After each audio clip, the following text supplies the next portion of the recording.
Vecāki joprojām ir neziņā, vai un kā tiks finansētas vietas privātajos bērndārzos. Valsts, kas gatavojas pārtraukt atbalsta programmu, ar pašvaldībām joprojām nespēja vienoties. Līdz ar to ir satraukums, ka atbalsts bērniem, kuri rindu dēļ netiek pašvaldību bērndārzos, varētu ievērojami samazināties. TV3 ziņrīcībā nonākušie pašvaldību aprēķini liecina, ka Rīgā maksimālā atbalsta summa nākamgad varētu būt pat 2 tik mazāka nekā, piemēram, Stopiņu novadā. Pašvaldības, kā piemēram Rīga, kur ir lielas rindas uz vietu bērnu dārzā, līdz vasaras vidum solīja pateikt, kas notiks ar atbalstu ģimenēm, kuru atvesis iet privātajos dārziņos. Pēdējos 3 gadus šie bērni varēja pretendēt uz 228 eiro pabalstu mēnesī, ar ko sekt pamata izdevums. Tomēr nākamgad valsts no programmas visticamāk aizies, kas raisa pamatotas bažas. Valsts līdzfinansējuma daļa ir ļoti būtisks atbalsts tieši ģimenēm ar bērniem. Konkrēti manā ģimenē tie ir 80 eiro vienam bērnam un 80 eiro otram bērnam. Vislielākais jautājums ir, kad neviens nesniedz skaidru atbildi. Pēdējā tikšanās bija, kad mēs runāsim jūnijā. Šobrīd mums jau ir augusts un nav nekādas skaidrības par to, vai tiks turpināt šī programma vai netiks.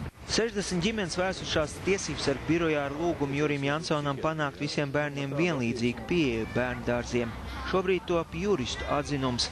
Par jautājumu atbildīgā pašvaldība ministrija gan mierina, pat ja valdība no programmas aizies, privāto bērndārzu audzēkņu vecāki atbalstu saņems. Ja šobrīd līdzfinansēja valsts un pašvaldība, tad pārtraucot valsts daļu, vienkārši pašvaldībai būs jālīdzfinansē vairāk.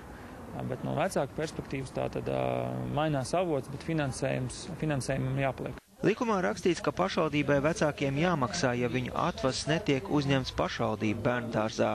Turklāt atbalsts nedrīkst būt mazāks kā vidēji pašas pašvaldības pirmskolas iestādē. Šajā ziņā gan Latvijā valda īsts hauss, jo vidējā summa izrēķināta pirms pāris gadiem bez skaidras metodikas.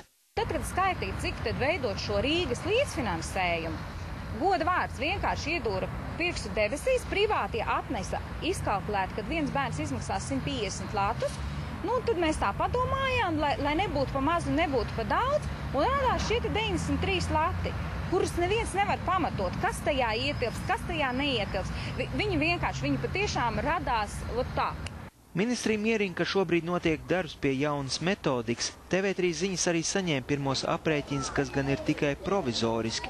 Lielākie cietēji varētu būt Rīgā deklarētie privāto bērndārzu audzēkņi, kuriem maksimālais atbalsts būtu 127 eiro mēnesī, jeb par aptuveni 100 eiro mazāk nekā šobrīd.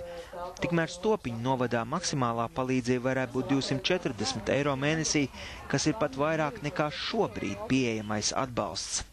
Jānis Zeglīts, Zintars Rudzīts, TV3 ziņas. Šovasar visā Latvijā gan uz galvenajām šosejām, gan uz mazākas nozīmes ceļiem rit vērienīgi remonta darbi. Tuvākajā laikā vēl vairākās vietās sāksies brauktuvu rekonstrukcija. Kopumā līdz rudenim plānots rekonstruēt aptuveni 1000 kilometrus autoceļu. To remontā